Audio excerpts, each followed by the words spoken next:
Bab 1608. Pembohong besar. Di lapangan, wajah para master alam semesta dan aula dewa itu semuanya menjadi sangat muram. Apakah orang ini benar-benar tidak tahu malu? Tak terkalahkan. Orang ini berani mengatakannya juga. Tidak jauh dari sana, Linen hendak bergerak, namun dihentikan oleh Belatimu.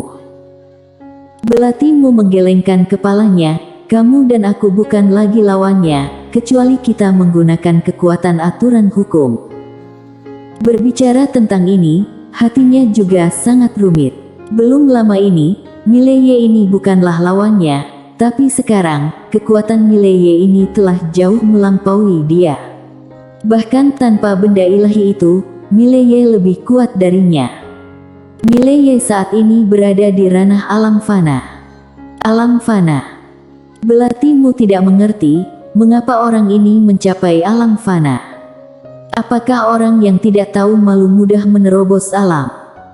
Di samping, Linen menatap Mileye, dia terlalu sombong.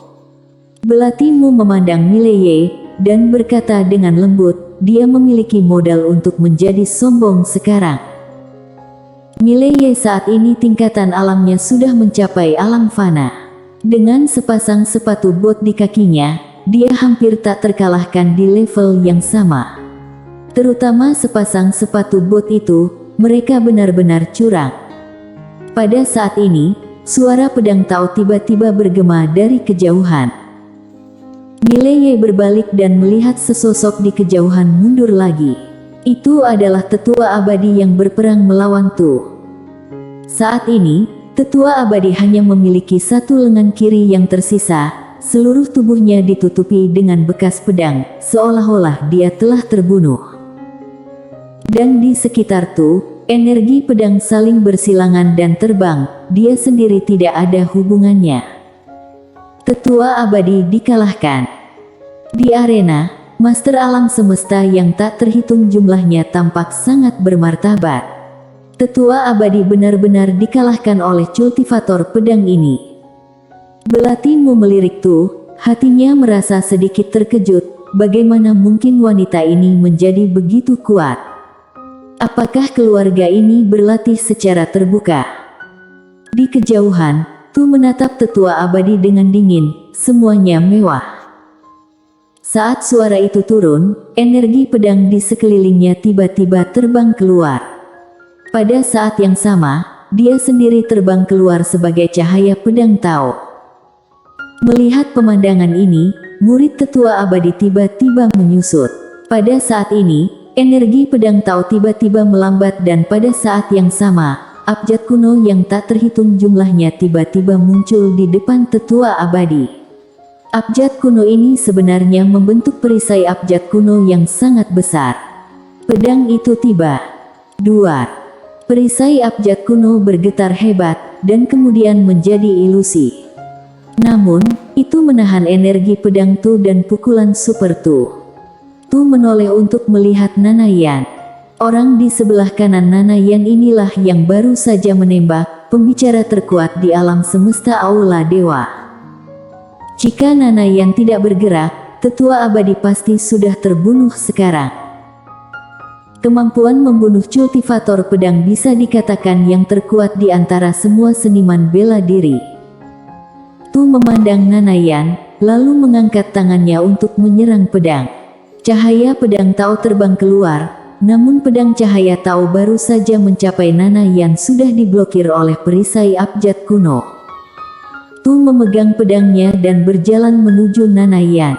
Nanayan menatap Tu dengan ekspresi tenang. Saat ini, suara pejabat dewa terdengar lagi dari lapangan, bunuh Mileye itu dulu. Bunuh Mileye dulu. Mendengar ini, Mileye di kejauhan sangat marah, apakah aku sudah menggali kuburan leluhurmu?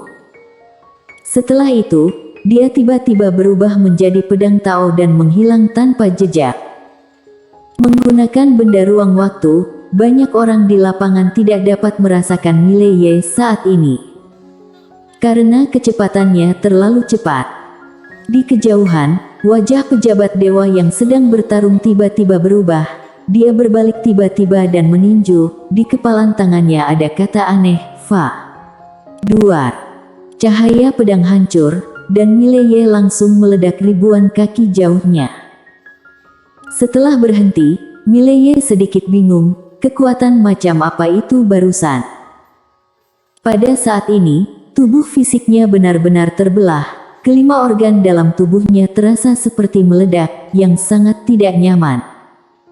Tubuhnya yang kuat benar-benar roboh di depan pukulan ini.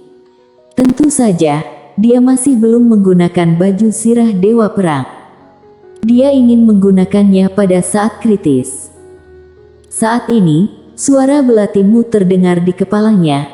Kebenaran aturan hukum mengandung kekuatan hukum yang kuat, yang bukan sesuatu yang bisa kamu lawan. Mileye melirik belatimu di kejauhan, tetapi belatimu memalingkan muka, seolah dia tidak mengatakan apa yang baru saja dia katakan. Kebenaran aturan hukum. Mileye menarik pandangannya, memandangi tubuhnya yang retak, lalu berkata dalam hatinya, sepertinya aku punya waktu untuk meminta ayah meninggalkan kebenaran untuk dirinya sendiri. Pada saat ini, tubuhnya telah kembali normal. Dia melihat Tu di kejauhan, dan Tu tiba-tiba menghilang. Di kejauhan, Nanayan sedikit mengernyit, bibir merahnya terbuka, tapi dia tidak tahu harus berkata apa. Ruang hampa di sekitarnya tiba-tiba dipisahkan lapis demi lapis. Ruang hampa ini seperti cermin, ada Nanayan dan Tu yang tak terhitung jumlahnya di dalam, seperti gambar cermin yang sangat aneh. Melihat adegan ini, ekspresi Mileye juga menjadi serius. Nanayan ini agak pintar. Saat ini, suara belatimu terdengar di kepalanya lagi. Ini ruang hampa Vientin, teknik super ampuh untuk menjebak kultivator pedang di dalamnya. Kamu tidak akan bisa keluar dalam waktu singkat. Kamu harus memikirkan cara untuk menyelamatkan hidupmu sekarang. Mileye berpikir sejenak, lalu mengirimkan transmisi suara. Siapa yang paling menakutkan di Aula Dewa? Belatimu berkata, pembunuh gadis kecil. Mileye sedikit mengernyit, pembunuh gadis kecil. Belatimu berkata, kemampuan membunuh orang ini tak tertandingi. Hati-hati, pembunuh. Mileye melihat sekeliling, lalu bertanya lagi, apakah di sini? Belatimu berkata, dia pergi mencarimu sebelumnya. Aku tidak tahu sekarang. Mileye ragu-ragu, lalu bertanya, seberapa menakutkan itu? Belatimu berkata dengan suara yang dalam, dia dapat dengan mudah membunuh Master Alam Fana. Mendengar ini, kelopak mata Mileye berkedut. Sial, sungguh bodoh. Mudah membunuh alam fana. Mileye tiba-tiba merasakan kesejukan di belakangnya. Dia buru-buru berkata dalam hatinya, menara kecil, jika kamu dalam bahaya, kamu harus memberitahuku, apakah kamu mengerti? Dia tahu bahwa meskipun menara kecil itu bajingan, kemampuan peringatan dini orang ini masih sangat bagus. Menara kecil tersenyum, jangan khawatir, kalau ada aku di sini, selama ada master yang menimbulkan ancaman fatal bagimu muncul dalam jarak 100 meter, aku akan segera tahu. Mileye sedikit mengernyit, 100 meter. Apa? Menara kecil berkata, jarak di Bima Sakti adalah jarak 100 meter. Ya, sebenarnya, aku juga tidak tahu. Mileye memiliki garis-garis hitam di seluruh wajahnya. Kamu tidak tahu, tapi kamu memberitahu bahwa kamu dapat memberiku peringatan dini jika musuh muncul dalam jarak 100 meter. Apakah kamu bercanda? Dia berpikir bahwa menara kecil ini bukan hanya bajingan, tapi juga penipu. Pada saat ini, lebih dari selusin bayangan hitam tiba-tiba melayang keluar dari ruang hampa di sekitar Mileye. Saat berikutnya, lebih dari selusin cahaya dingin memotong langsung ke arahnya. Ini semua adalah master rahasia Aula Dewa di alam semesta. Jelas, mereka mendapat perintah dari pejabat dewa dan ingin membunuhnya. Mileye tersenyum dingin, dengan pikiran, sepatu antar jemput ruang waktu diaktifkan secara langsung. Dia menghilang di tempat yang sama, tetapi saat berikutnya, dia kembali ke tempat semula. Di sekelilingnya, muncul selusin kepala berdarah dan selusin mayat. Pembunuhan instan. Dengan kecepatan dan kekuatannya saat ini, belum lagi master biasa ini, bahkan master ranah alam terobos dan alam fana hampir tidak dapat menjadi ancaman baginya kecuali dia mencapai level 2 dan pejabat dewa. Mileye melihat ke ruang hampa di kejauhan. Dia hendak membantu Tu keluar dari angkasa aneh itu. Pada saat ini, ruang hampa di depannya tiba-tiba berputar, dan tombak panjang meledak dari udara. Mileye sedikit mengernyit, mengangkat tangannya dan menebas dengan pedang secara vertikal dan horizontal. Duar. Ruang yang terdistorsi langsung hancur. Mileye mundur beberapa ratus kaki. Saat dia berhenti, seorang pria berpakaian putih muncul di depannya. Pria itu membanting pistol ke arahnya, tetapi pada saat ini, Mileye tiba-tiba menghilang dan muncul di belakang pria berbaju putih. Dia hendak menghunus pedangnya, tetapi pada saat ini, kekuatan aneh menyelimutinya dan kecepatannya langsung melambat. Saat itu pria berbaju putih langsung menarik pistol ke belakang, dan tembakan ini langsung menembus ujung pedang Mileye. Duar. Mileye dipukul mundur lagi. Setelah berhenti, Mileye tidak bergerak lagi. Dia menatap pria berbaju putih dengan sedikit keterkejutan di matanya. Kekuatan misterius yang baru saja menekannya adalah Yu. Domain senjata. Pria berbaju putih berdiri dengan pistol di satu tangan hanya menatap Mileye dengan ekspresi tenang dan tidak ada fluktuasi di matanya. Mileye hendak bergerak ketika pria lain muncul di belakangnya. Pria itu memiliki rambut panjang dan bahu yang dicukur. Dia memegang kipas lipat di tangan kanannya. Dia mengenakan pakaian mewah. Sekilas, orang mungkin mengira itu perempuan. Keduanya adalah alam fana. Mileye sedikit mengernyit, sialan, apakah di alam semesta aula dewa, master alam terobos, dan alam fana begitu banyak? Saat ini, suara belatimu terdengar lagi, waspadalah terhadap Seveni. Dia mungkin memukulmu dengan kekuatan hukum alam semesta yang lebih kuat 10 kali lipat dari kekuatan alam terobos. Mileye menoleh untuk melihat Seveni, seperti yang diharapkan, Seveni muncul di sebelah kanannya dan menatapnya, jelas, Seveni ingin menyerangnya. Namun, ada orang. Tidak jauh di atas kepalanya, ruang hampa bergetar sedikit, kemudian, seorang lelaki keluar, memegang tombak panjang di tangan kanannya. Itu menghancurkan alam fana lagi. Mileye diam, dia tahu bahwa dia telah meremehkan alam semesta aula dewa. Nyatanya, bukan hanya Mileye, tetapi juga Belatimu dan Linen sedikit terkejut, karena mereka tidak mengenal 3 master alam terobos dan alam fana yang baru saja muncul. Kali ini, Linen berkata dengan suara berat, seharusnya kembali dari alam ilusi Wuji. Belatimu sedikit mengangguk, seharusnya. Namun, bahkan aku tidak bisa melihat melalui aula dewa ini. Linen juga mengangguk. Tegasnya, dia dan Belatimu bukanlah aula dewa, karena keduanya hanya bertanggung jawab atas hukum alam semesta. Oleh karena itu, mereka tidak sepenuhnya memahami kekuatan yang nyata di dalam aula dewa. Belatimu memandang Mileye di kejauhan, bertanya-tanya apa yang dia pikirkan. Pada saat ini, Linen tiba-tiba meraih tangannya, Belati, jangan main-main. Kalau tidak, kamu akan menjadi bencana selamanya. Belatimu tidak berbicara. Mata Linen penuh kekhawatiran, seolah memikirkan sesuatu, dia menoleh dan menatap Mileye dengan dingin, semua laki-laki bukanlah hal yang baik.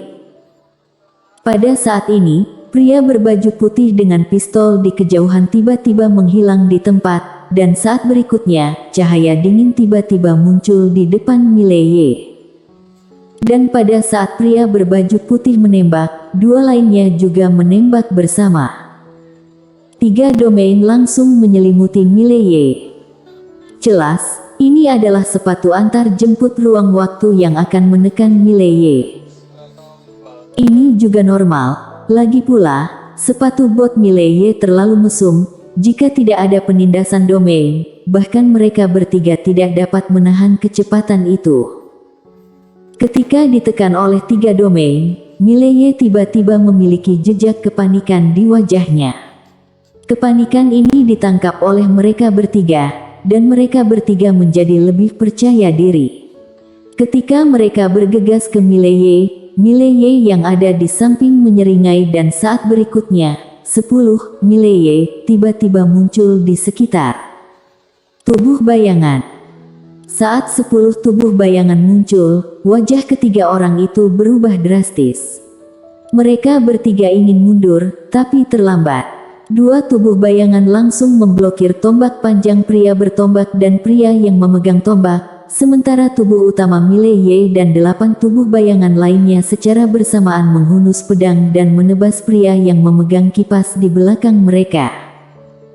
Melihat pedang 9 tangan datang, mata pria itu tiba-tiba menyusut. Dia tidak bisa mundur saat ini, dia hanya bisa melawan.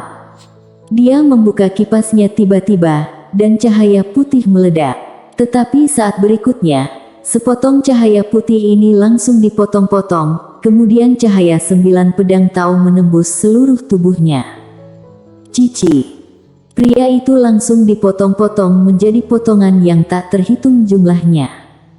Melihat pemandangan tersebut, pria berbaju putih dan keduanya langsung mundur menjauh dari Mileye.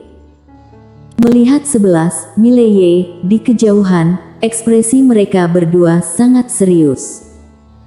Mileye menutup matanya perlahan, lalu muncul 10 tubuh bayangan di sampingnya. Pada saat ini, dia merasa bahwa Master Alam Fana seperti semut. Mileye sepertinya telah memperhatikan sesuatu. Dia tiba-tiba menoleh dan melihat ke depan aula utama di sebelah kanan.